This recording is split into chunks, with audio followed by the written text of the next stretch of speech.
안녕하세요. 얼마 전이었죠. 2026년 1월 14일에 AI 업계가 정말 발칵 뒤집히는 소식이 하나 나왔습니다. 바로 오픈 AI가 칩 제조사 세레브라스 시스템즈와 손을 잡았다는 소식이었는데요. 네, 이게 그냥 보통 파트너십 발표가 아니었죠. 규모부터가 상상을 초월해요. 계약 규모가 100억 달러, 우리 돈으로 하면 약 13조 원이고요. 13조 원이요? 네, 이걸로 2028년까지 750메가와트라는 정말 엄청난 컴퓨팅 파워를 확보하겠다는 겁니다. 13조 원. 750메가와트. 사실 숫자들이 너무 커서 감이 잘 안 오는데요. 오늘 이 얘기를 깊게 파고들려는 이유는 이게 단순히 오픈 AI가 비싼 컴퓨터를 샀다. 이런 차원의 얘기가 아니기 때문이죠. 맞아요. AI 산업의 게임의 룰, 그 자체가 바뀌고 있다는 신호탄으로 봐야 합니다. 게임의 룰이 바뀐다? 네. 이 계약의 진짜 의미는요. AI의 무게중심이 모델을 만드는 학습에서 이제 만들어진 모델을 쓰는 추론으로 완전히 넘어왔다는 걸 업계 1위인 오픈 AI가 공인해버린 사건이라는 거예요. 아, 학습에서 추론으로. 그렇죠.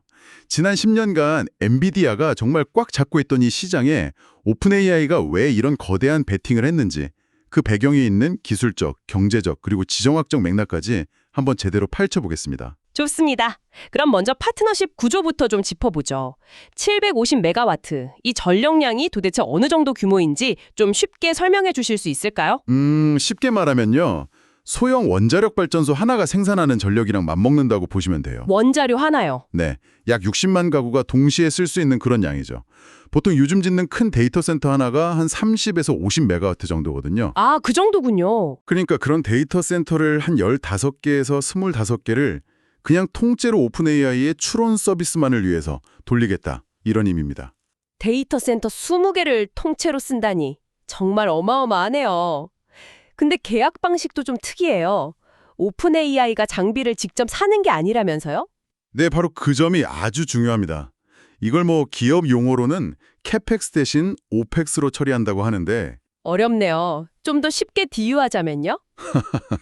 하하, 비유하자면 아파트를 분양받아서 소유하는 게 아니고요.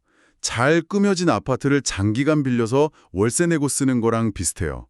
초기 투자 부담을 확 줄이는 거죠. 아하, 이해가 되네요. 사실 이 계약은 세레브라스라는 회사 입장에서는 거의 회사의 운명이 걸린 문제였어요. 세레브라스가 어떤 위기 상황이었나요?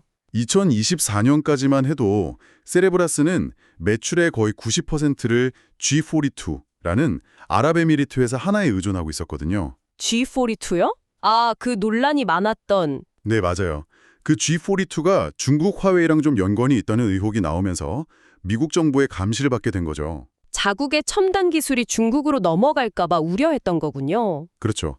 이런 지정학적 리스크 때문에 나스닥 상장도 계속 미뤄지고 있었는데 이번에 상황이 180도 바뀐 겁니다. 미국의 대표 AI 기업인 오픈 AI를 최대 고객으로 잡으면서요. 네, 중동자본에 의존하는 회사라는 꼬리표를 떼고 미국 AI 공급망의 핵심 파트너로 그냥 신분 상승을 한 셈이죠. 덕분에 기업 가치 전망도 80억 달러 수준에서 220억 달러까지 거의 3배 가까이 뛰었습니다. 와, 세레브라스에겐 정말 구세주 같은 계약이었겠네요. 그럼 반대로 오픈 AI 입장은 어떨까요? 이미 마이크로소프트의 애저라는 세계 최고 수준의 인프라를 쓰고 있잖아요. 네, 그렇죠. 굳이 이렇게 외부에서, 그것도 아직은 좀 생소한 세레브라스의 기술을 대규모로 들여와야 할 이유가 있었을까요? 아주 좋은 질문입니다. 그게 바로 회복 탄력성, 다른 말로 하면 위험 분산 전략의 일부로 봐야 해요. 위험 분산이요? 네. 지금 거의 모든 AI 기업들이 엔비디아 GPU 없이는 아무것도 못하잖아요. 이건 모든 달걀을 엔비디아라는 바구니 하나에 다 담아둔 거나 마찬가지거든요. 와, 엔비디아 칩 공급에 문제가 생기거나 가격이 폭등하면 그냥 속수무책으로 당할 수밖에 없는 구조군요. 바로 그거죠. 일종의 보험을 들어두는 셈이에요. 그리고 오픈 AI가 이런 움직임을 위해 꽤 오래전부터 준비해왔다는 정황도 있어요. 어떤 정황이죠? 2025년 10월에 마이크로소프트와 계약을 재협상하면서 제3자로부터 컴퓨팅 자원을 구매할 수 있다는 권리를 미리 확보해뒀더라고요. 이 조항이 이번 계약의 발판이 된 거죠. 와, 정말 치밀하게 준비했네요. 네. 하지만 궁극적으로는 AI 서비스 비용의 가장 큰 부분을 차지하는 추론 비용을 낮춰서 수익성을 개선하려는 아주 경제적인 판단이 가장 컸다고 봐야 합니다. 자, 근데 여기서부터가 진짜 재밌어지는 부분인데요. 오픈 AI가 엔비디아의 대안으로 왜 하필 세레브라스를 선택했는가? 이게 단순히 비용 문제만은 아니었다고요? 네, 맞습니다. 오히려 물리학적 속도의 한계를 넘기 위해서였다는 분석이 더 정확해요. 물리학적 한계요? 네. 요즘 AI 기술의 가장 큰 병목 현상은 칩 자체의 계산 속도가 아니에요. 데이터가 이동하는 속도에서 문제가 생깁니다. 엔비디아 방식은 수천, 수만 개의 작은 GPU 칩을 케이블로 아주 촘촘하게 연결하는 구조거든요. 아, 마치 수많은 컴퓨터를 랜선으로 연결해서 슈퍼컴퓨터처럼 만드는 거군요. 정확합니다. 근데 데이터가 칩이란 칩 사이를 그 케이블로 건너갈 때마다 아주 미세한 지연 시간, 레이턴시라는 게 생겨요. 하나하나는 작지만 그게 수천 개가 쌓이면 문제가 된다. 그렇죠. 비유하자면 서울 강남에서 강북으로 가는데 신호등이 수천 개 있는 도로를 지나는 거랑 똑같아요. 차는 빠른데 신호등마다 멈칫거리니까 결국 오래 걸리는 거죠. 듣기만 해도 답답하네요. 그럼 세레브라스는 이 문제를 어떻게 해결했나요? 아주 뭐랄까 무식하면서도 천재적인 방식으로 해결했어요. 그럼 신호등을 다 없애버리면 되잖아. 이렇게 생각한 거죠. 신호등을 전부 없앤다고요? 네, 세레브라스의 WSE3라는 칩은요. 반도체를 만드는 그 둥글 실리콘 웨이퍼 있잖아요. 그걸 보통 회사들처럼 잘게 썰어서 여러 칩으로 만들지 않고요. 그냥 그 웨이퍼 전체를 통째로 하나의 거대한 칩으로 써버립니다. 웨이퍼를 통째로요. 그럼 칩과 칩을 연결하는 케이블 자체가 아예 필요 없어지겠네요. 바로 그겁니다. 도시 전체가 신호등 하나 없는 거대한 고속도로가 되는 거죠. 그래서 사실 엔비디아 칩이랑 스펙을 비교하는 게 거의 의미가 없을 정도로 설계 철학 자체가 달라요. 그래도 굳이 가장 결정적인 차이 하나만 꼽자면 뭘까요? 바로 메모리 대역폭, 즉 데이터가 다니는 도로의 넓이인데요. 이게 무려 6,000배나 넓습니다. 네. 6,000배요? 그게 어떻게 가능하죠? GPU는 보통은 HBM이라는 고성능 메모리를 쓰는데요. 비유하자면 칩 바로 옆 동네에 있는 중앙도서관에서 계속 즉 데이터를 가져오는 방식이에요. 빠르긴 하지만 어쨌든 길을 건너야 하잖아요. 네, 그렇죠. 반면에 세레브러스의 SRM 방식은 모든 계산 유닛이 자기 책상 위에 바로 개인 서재를 갖고 있는 거나 마찬가지예요. 데이터가 움직일 필요가 거의 없는 거죠. 잠시만요. 그렇게 압도적으로 좋은 기술인데 왜 지금까지 시장의 주류가 아니었죠? 분명 단점도 있을 것 같은데요? 물론이죠. 아주 날카로운 지적이십니다. 세레브라스 칩은 특정 목적에만 최적화된 일종의 특수 장비예요. ASIC라고 부르죠. 예를 들면 자동차 공장에서 나사못만 기가 막히게 빨리 박는 로봇팔 같은 거예요. 아하. LLM의 추론 작업처럼 정해진 일을 반복할 땐 엄청난 효율을 내지만 새로운 모델을 개발하는 학습 과정처럼 유연성이 필요할 땐 적합하지 않아요. 범용성이 뛰어난 엔비디아 GPU랑은 역할이 다른 거죠. 아, 그러니까 추론이라는 특정 작업에 있어서만큼은 정말 따라올 자가 없는 성능을 낸다는 거군요. 그 성능 차이가 실제 AI를 쓰는 경험에선 어떻게 나타나나요? 우리가 AI한테 질문했을 때 답변이 생성되는 속도, 이걸 초당 토큰 생성수라고 하는데요. 여기서 극명한 차이가 나요. 얼마나 차이가 나죠? 예를 들어서 라나 3.1 70B 모델을 기준으로요. 엔비디아 CPU 시스템이 1초에 단어 조각을 한 100개에서 150개 정도 만들어낼 때 세레브라스 시스템은 2000개 이상을 만들어냅니다. 2,000개요? 그럼 거의 15배에서 20배나 빠른 거네요. 네, 엄청난 차이죠. 이게 단순히 답변을 빨리 받는 것 이상의 의미가 있다고 들었어요. AI 에이전트나 시스템 투추론 같은 개념과 연결된다고요? 맞습니다. 이제 AI는 그냥 질문에 답하는 챗봇을 넘어서고 있잖아요. 스스로 생각하고 계획해서 복잡한 일을 처리하는 자율 에이전트로 진화하고 있거든요. 네. 이런 고성능 AI들은 우리 눈에 보이는 답을 내놓기 전에 내부적으로 수만 개의 생각 토큰이라는 걸 생성하면서 여러 가설을 세우고 검증하는 과정을 거칩니다. 이걸 심리학 용어를 빌려서 시스템 투추론이라고 불러요. 아, 마치 사람이 어려운 문제를 풀 때 머릿속으로 여러 가능성을 막 따져보는 과정과 비슷하군요. 정확합니다. 그런데 만약 AI가 내부적으로 1만 개의 생각을 해야 한다고 가정해보죠.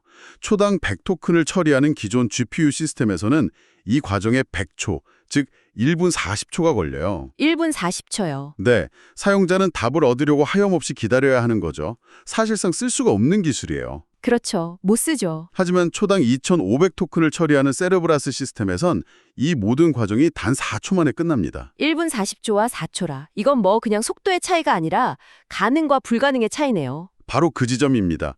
사용자 입장에서는 AI가 마치 즉시 깊은 사고를 마치고 답을 주는 것처럼 느껴지는 거죠. 이 정도 속도가 나와야만 실시간으로 코딩을 짜주는 코딩 에이전트나 사람과 정말 자연스럽게 대화하는 음성 비서 같은 진정한 AI 에이전트가 상용화될 수 있는 거예요. 오픈 AI가 13조 원을 건 이유가 바로 여기 있는 겁니다. 4초 만에 깊은 사고를 마친다는 게 놀랍긴 한데 한편으로는 그 사고 과정이 사용자한테는 완전히 블랙박스잖아요. AI가 너무 빨리 너무 복잡하게 생각해서 내놓은 답을 우리가 그 과정을 이해하지도 못한 채 그냥 믿어야 하는 상황이 오는 건 아닐까? 이런 생각도 드네요. 충분히 가질 수 있는 합리적인 우려입니다.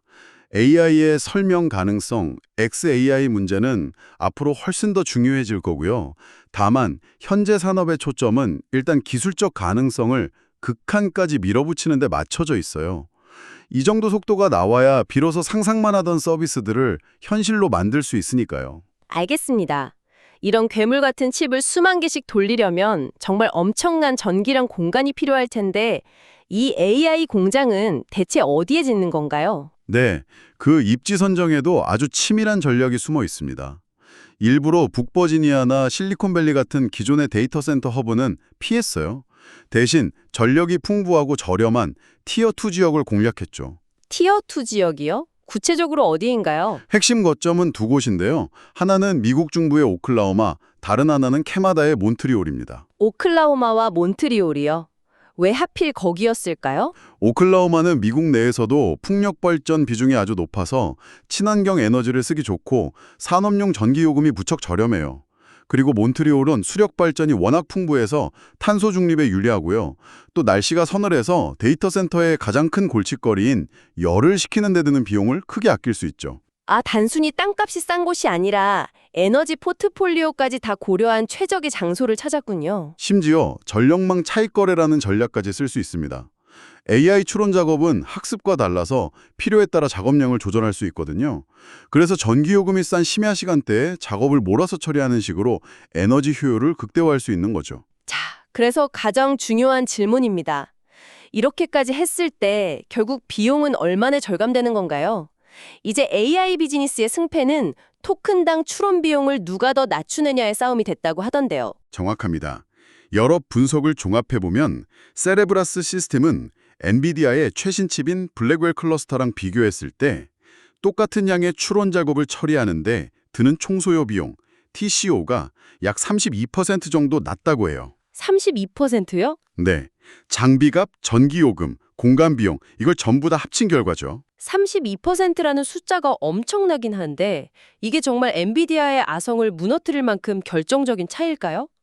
기업 입장에서는 수십 년간 써온 익숙한 엔비디아의 쿠다 생태계를 버리고 새로운 시스템으로 넘어가는 데에도 보이지 않는 비용이 들 텐데요. 맞습니다. 그래서 엔비디아의 시대가 끝났다고 말하는 건 좀 섣부른 판단이에요. 시장이 역할에 따라 양분될 거라는 전망이 훨씬 설득력이 있습니다. 양분된다고요? 네. 새로운 AI 모델을 바닥부터 만드는 학습 시장은 여전히 개발의 유연성이나 방대한 쿠다 생태계가 중요하거든요. 그래서 이쪽은 엔비디아의 지배력이 유지될 가능성이 높아요. 하지만 이미 만들어진 모델을 서비스하는 추론 시장은 이야기가 다르다는 거군요. 그렇죠. 추론 시장의 핵심 경쟁력은 무조건 비용과 속도입니다. 여기서는 세레브라스나 그록, 구글 TPU 같은 특정 목적에 최적화된 칩들이 점유율을 빠르게 늘려나갈 거예요. 이미 무게중심은 이동하기 시작한 거죠. 그렇군요. 마지막으로 이 기술의 다음 단계는 무엇일지 궁금합니다. 세레브라스는 여기서 멈추지 않겠죠? 물론입니다. 차세대 칩인 WSE4에서는 3D 적침 SRAM이라는 기술을 도입할 거라고 해요. 3D 적침 SRAM이요? 네, 지금은 웨이퍼 위에 평면으로 배치된 초고속 메모리를 이제 아파트처럼 수직으로 쌓아 올리는 기술이에요. 메모리를 수직으로 쌓으면 어떤 일이 가능해지나요? 지금의 수십 기가바이트 수준에서 수백 기가바이트, 더 나아가 테라바이트 수준까지 폭발적으로 늘어날 수 있습니다.